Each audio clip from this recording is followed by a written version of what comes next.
তোমরা বিশ্বাস করবে না, মাত্র 10 মিনিটে এই দারুণ লোভনীয় মিষ্টি দই জমিয়েছি। মিষ্টি দই এইভাবে বানালে এতটাই সুস্বাদু হবে যে দোকান থেকে আর কোনোদিন কিনে খেতে মন চাইবে না। আর তোমরা জানলে তো অবাক হবে, মাত্র 500 ml দুধ দিয়েই 1 কিলো মিষ্টি দই বানিয়েছি। আর এই দই বানানো খুবই সহজ, খেয়ে মনে হবে অমৃত। চলো তাহলে আজকের এই দইয়ের রেসিপিটা তোমাদের সঙ্গে শেয়ার করে ফেলি। মিষ্টি দই বানানোর জন্য একটা কড়াই গ্যাসের ওপর নিতে হবে। কড়াইয়ে 500 ml দুধ নিয়েছি, মানে 1.5 গ্লাস মতো দুধ আছে। এই দুধটা প্রথমে ভালো করে জাল করে নিতে হবে। এবার চুলোর ফ্লেম একদম কমিয়ে দিয়ে 1 কাপ গুঁড়ো দুধ অ্যাড করতে হবে। দই বানানোর সময় অবশ্যই গুঁড়ো দুধ অ্যাড করার চেষ্টা করবে। গুঁড়ো দুধ দেওয়ার কারণে এই দই খেতে খুবই সুস্বাদু হবে আর খুব সহজে এই মিশ্রণটা ঘন হয়ে যায়। এবার 3টি এলাচ দুধের মধ্যে অ্যাড করে দিয়েছি একটু ফাটিয়ে নিয়ে। যদি মিষ্টি দইয়ের মধ্যে এলাচের ফ্লেভারটা পছন্দ না করো, না দিলেও হবে, আমার খুবই ভালো লাগে তাই অ্যাড করেছি। 2 মিনিট জাল করে নিয়েছি। এবার চুলো থেকে নামিয়ে রেখে দিচ্ছি।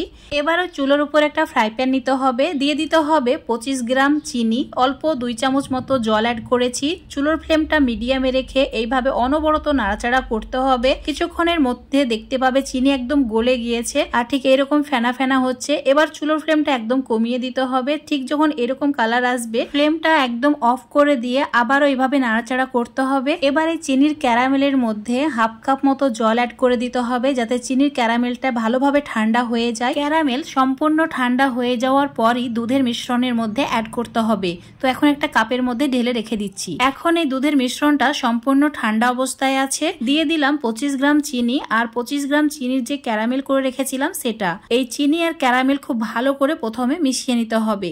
এই সময় চুলোটা একদম অফ করা আছে।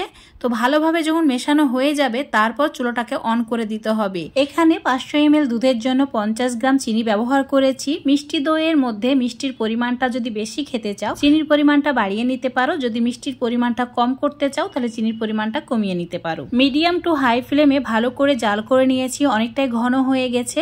এবার এই মিশ্রণটা সম্পূর্ণ ঠান্ডা করে নিতে হবে। এবার দই জমানোর জন্য লাগবে দই বীজ। এখানে আগে থেকে মিষ্টি দই ঘরে বানিয়ে রেখেছিলাম, সেটাই আমি 2 চামচ নিয়েছি। তোমরা দই জমানোর জন্য দোকান থেকে অল্প পরিমাণে দই কিনে নিয়ে আসবে, সেটা দিয়েই অনেকটাই দই জমিয়ে নিতে পারবে। টক মিষ্টি যে কোনো দই হলেই হবে। যে মিশ্রণটা রেডি করে রেখেছিলাম সেটা ঠান্ডা হয়ে গেছে আর এইভাবে সর জমে গেছে। এবার এই দই বীজটা অ্যাড করে দিতে হবে। একটা কথা অবশ্যই মনে রাখবে, মিশ্রণটা সম্পূর্ণ ঠান্ডা করে নেওয়ার পরই এই দই বীজটা অ্যাড করবে, তারপর ভালো করে মিশিয়ে নেবে। মেশানো হয়ে গেলে তোমাদের দেখাচ্ছি, দেখো ঠিক এইরকম ঘন মিশ্রণ রেডি হয়ে যাবে। এবার এটা জমানোর জন্য একটা মাটির সরা নিয়েছি। তোমরা যে কোনো পাত্র নিতে পারো দই জমানোর জন্য। এবার এই সরার মধ্যে দইয়ের মিশ্রণটা অ্যাড করে দিতে হবে। 1.5 কাপ দইয়ের মিশ্রণ অ্যাড করে দিয়েছি, একদম সম্পূর্ণ ভর্তি হয়ে গেছে। একটা ফয়েল পেপার দিয়ে এইভাবে মুড়িয়ে দিতে হবে, যাতে করে খুব সহজে এটা জমে যায়। এখন একটা ইলাস্টিক দিয়ে টাইট করে দিয়েছি আর সাইডগুলো ঠিক এইভাবে মুড়িয়ে দিয়েছি।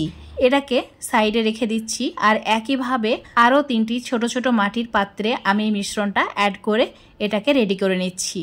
তো ঠিক একইভাবে ফয়েল পেপার দিয়ে মুড়িয়ে নিতে হবে। হাতে সময় কম থাকলে মাত্র 10 মিনিটে এই দইটা এবার রেডি করে নিতে পারবে। চুলোর উপর একটা কড়াই নিয়েছি, 1 গ্লাস জল দিয়ে একটা স্ট্যান্ড রেখে দিয়েছি। তারপর দইয়ের সরাটাকে রেখে দিয়ে ঢাকা দিয়ে দিতে হবে। চুলোর ফ্লেম হাই করে দিয়ে 10 মিনিট কুক করে নিতে হবে। 10 মিনিট হয়ে গেলে চুলো অফ করে দিয়ে সম্পূর্ণ ঠান্ডা করে নিতে হবে। তোমরা চাইলে ফ্রিজে 1 ঘন্টা রেখে দিতেও পারো, এতে দারুণ চিল্ড হয়ে যাবে একদম।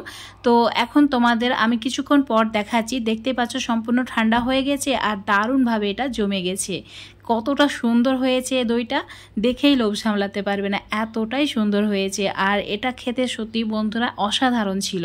তো অবশ্যই বাড়িতে একবার হলেও এভাবে মিষ্টি দই বানিয়ে খেয়ে দেখবে। আর একইভাবে যে ছোট ছোট ভাঁড়গুলোর মধ্যে দই বসিয়েছিলাম, তো সেগুলোকে স্টিম করে নিয়েছি, একদম পারফেক্ট হয়েছে। তোমরা যদি স্টিম করতে না চাও, তাহলে কোনো গরম জায়গায় 5-6 ঘন্টা রেখে দেবে, তাহলে খুব ভালোভাবে এটা জমে যাবে। তো দেখতেই পাচ্ছ কতটা লোভনীয় হয়েছে। অবশ্যই বাড়িতে একবার ট্রাই করে দেখবে। আর এতটাই মজার হয়েছে যে মুখে দিলে একদম গলে যায়। বাড়িতে ছোটখাটো অনুষ্ঠান হলে নিজেই যদি এইভাবে মিষ্টি দই বানিয়ে সবাইকে পরিবেশন করো, যে খাবে সেই প্রশংসা করবে। তো আজকের এই মিষ্টি দই রেসিপি যদি তোমাদের ভালো লেগে থাকে, অবশ্যই লাইক শেয়ার কমেন্ট করে দেবে। ফেসবুক পেজ থেকে দেখলে পেজটাকে ফলো করে নেবে, ইউটিউব থেকে দেখলে চ্যানেলটাকে সাবস্ক্রাইব করে রাখবে আরো এরকম রেসিপিগুলো পাওয়ার জন্য। তো বন্ধুরা অবশ্যই একবার ট্রাই করে দেখবে।